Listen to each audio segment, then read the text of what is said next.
बिस्मिल्लाहिर्रहमानिर्रहीम। अस्सलाम वालेकुम नादरीन, आप यूट्यूब चैनल देख रहे हैं। मैं इमरान खान हूँ। नादरीन, इमरान खान की रिहाई के इम्कानात तो है नहीं और इमरान खान की बहनों ने बहुत कैटेगोरिकली साफ कह दिया है कि इमरान खान को ऐसे नहीं छोड़ेंगे। अदालत के अंदर केस लगा हुआ था, आज फिर मुलाकात का दिन था। मुलाकात के लिए कोशिश की, इमरान खान की बहनें गईं, मुलाकात नहीं करवाई गई। इमरान खान के साथी गए, फैमिली के लोग गए, मुलाकात नहीं करवाई गई। बल्कि अब इमरान खान साहब की कोई खैर खबर भी बाहर नहीं आती। यानी जो सरकार चाहती है उतना ही पता चलता है, जितना पाकिस्तान की मिलिट्री एस्टेब्लिशमेंट चाहती है उतना ही आप इमरान खान के बारे में जान सकते हैं।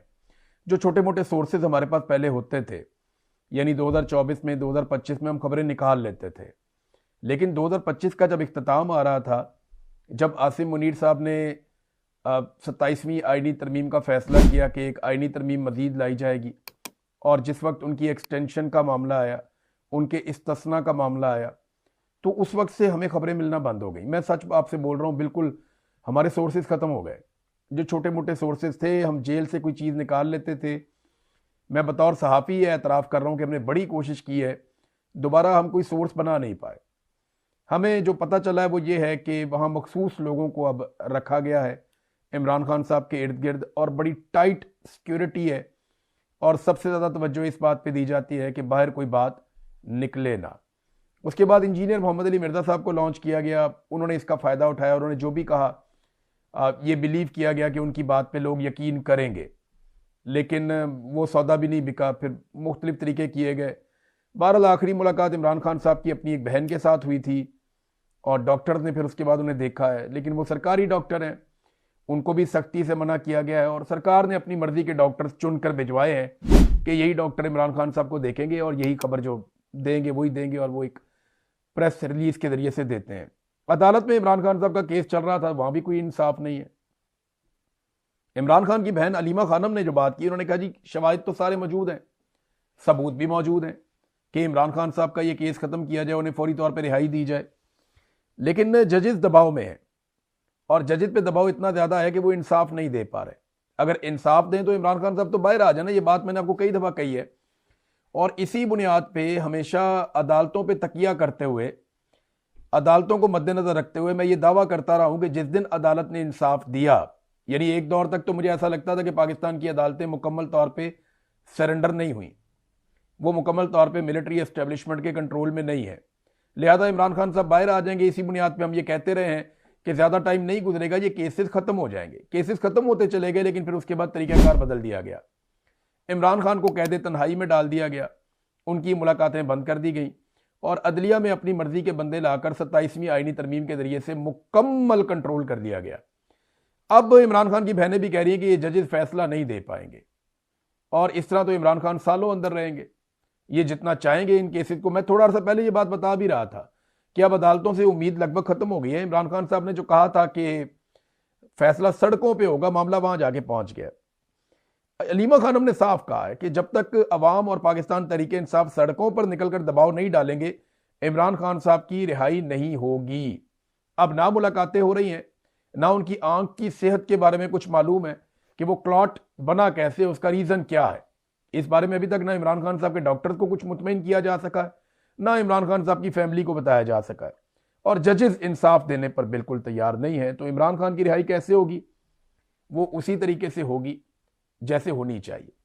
यानी या तो इमरान खान साहब हार मान लें, जेल के अंदर सरेंडर कर लें, और वो ये कहें ठीक है जो आप कहते हैं मैं वो कर लेता हूं और मुझे रिहाई दी जाए।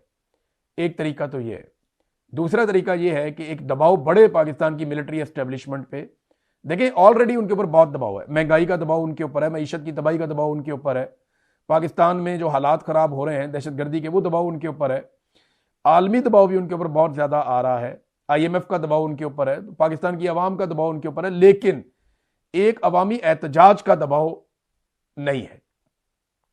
अवाम अभी तक कोई बड़ा एहतजाज नहीं कर पाई जैसा होना चाहिए था, और वो ना कर पाए उसके लिए उन्होंने ताकत का अंधा इस्तेमाल भी किया। लोगों को कत्लेआम किया, लोगों को मारा, जेलों में डाला, चादर और चार दीवारी का तकद्दुस पामाल किया, खवातीन को सड़कों पे उन्होंने घसीटा, बच्चों को गिरफ्तार किया, उन्होंने बहुत जुल्म किया लोगों को डराने के लिए, धमकाने के लिए।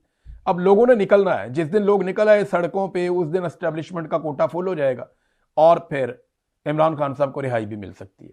तो ये दबाव इमरान खान की बहनें कह रही हैं कि ये दबाव जब तक नहीं होगा तब तक कुछ नहीं होगा। दूसरी जानिब इमरान खान के मुखालिफिन जो हैं वो तो शाही फैमिली से पता नहीं क्या कुछ बनते जा रहे हैं। एक वो क्रिकेटर है, मैं बात करना नहीं चाह रहा था कि उसके ऊपर दबाव बढ़ेगा, लेकिन क्योंकि अब सारे ही बात कर रहे हैं तो फिर मैं भी बात करता हूं। वो नसीम शाह ने एक ट्वीट किया, अब वो ये कहते हैं मैंने ट्वीट नहीं किया। वो ट्वीट जो है वो किसी और ने कर दिया था और नसीम शाह ने उसके ऊपर माजरत भी की, लेकिन उस ट्वीट को बुनियाद बनाकर कि जनाब इसने अपने मुआहदे की खिलाफ वर्जी की है, इसको 2 करोड़ रुपया जुर्माना कर देते हैं। पाकिस्तान की तारीख में कभी किसी को ऐसे जुर्माना नहीं हुआ, लेकिन 2 करोड़ रुपया जुर्माना कर दिया नसीम शाह को। उसके वालिद भी बोल पड़े, अब पाकिस्तान सारा नसीम शाह के साथ जाके खड़ा हो गया। वो कहते जी जो बात आपने की है बात ठीक है। वो कहता मैंने तो की ही नहीं भाई, वो तो अकाउंट किसी और के पास था, उसने ट्वीट कर दिया और अब मेरे खाते पड़ गया, तो मैं फिर भी माजरत चाहता हूं किसी की दिलदारी हुई है तो। लेकिन पीसीबी ने उन्हें 2 करोड़ जुर्माना कर दिया और बीच में ये भी खबरें आ रही थी कि शायद उसको बैन लगा दिया जाए 2 साल के लिए, ये बातें भी की जा रही थी। वो शानदार क्रिकेटर है, वो उस टाइम भी पाकिस्तान के लिए क्रिकेट खेला जब उसकी वालदा इंतकाल कर गई थी। वो टूर पे गया, उसकी वालदा का इंतकाल हो गया और वो 145 की स्पीड से बॉलिंग कर रहा था। उसने पाकिस्तान को कामयाबी दिलाने में किरदार भी अदा किया माजी में और बड़ा अच्छा खेलता रहा, पूरा जोर लगाता रहा और उसकी आंखों में आंसू भी थे उस दिन। उसकी वालदा फौत हो गई थी, वो पाकिस्तान के लिए खेल रहा था। तो हीरो है पाकिस्तान का, लेकिन यहां लोगों के दिल बहुत छोटे हैं। एक ट्वीट को लेकर उसको जुर्माना कर दिया, उसको मुतनाज़े बना दिया। अब ये मुझे पता है ना कि आइंदा किसी भी बहाने इसको टीम से बाहर कर देंगे और फिर इसको टीम में नहीं खेलने देंगे, क्योंकि शहजादी की शान में गुस्ताखी हो गई है। इतनी सी बात। इमरान खान के दौर में शाहिद अफरीदी ने क्या कुछ नहीं कहा इमरान खान के बारे में। शाहिद अफरीदी ने कितनी तनकीद की इमरान खान पे, कितने निश्तर बरसाए, लेकिन इमरान खान ने उसे कुछ भी नहीं कहा। वो कहीं भी जाता था, अपना काम करता था। सरफराज नवाज ने क्या कुछ नहीं कहा इमरान खान के बारे में। जावेद मियां दाद इमरान खान के बारे में तब बोले जब इमरान खान इक्तदार में थे, लेकिन इमरान खान ने किसी से बदला नहीं लिया। तो बड़ा आदमी सिर्फ इस वजह से नहीं होता कि उसके पास बड़ी गाड़ी होती है या बड़ा ओहदा होता है। आदमी अपने किरदार की वजह से, अपनी शख्सियत की वजह से बड़ा होता है। तो इमरान खान साहब ने इन चीज़ों को बॉदर नहीं किया, लेकिन ये बहुत छोटे लोग हैं, बोने हैं, इनको ज़रा सा कोई छेड़ दे तो ये चाँ चाँ करते हैं। अब इन्होंने पकड़ के उसको, अच्छा देखें, वो मुआहदे की खिलाफ वर्जी कह रहे हैं, इधर हलफ की खिलाफ वर्जी करने वाले मुल्क को लूट रहे हैं।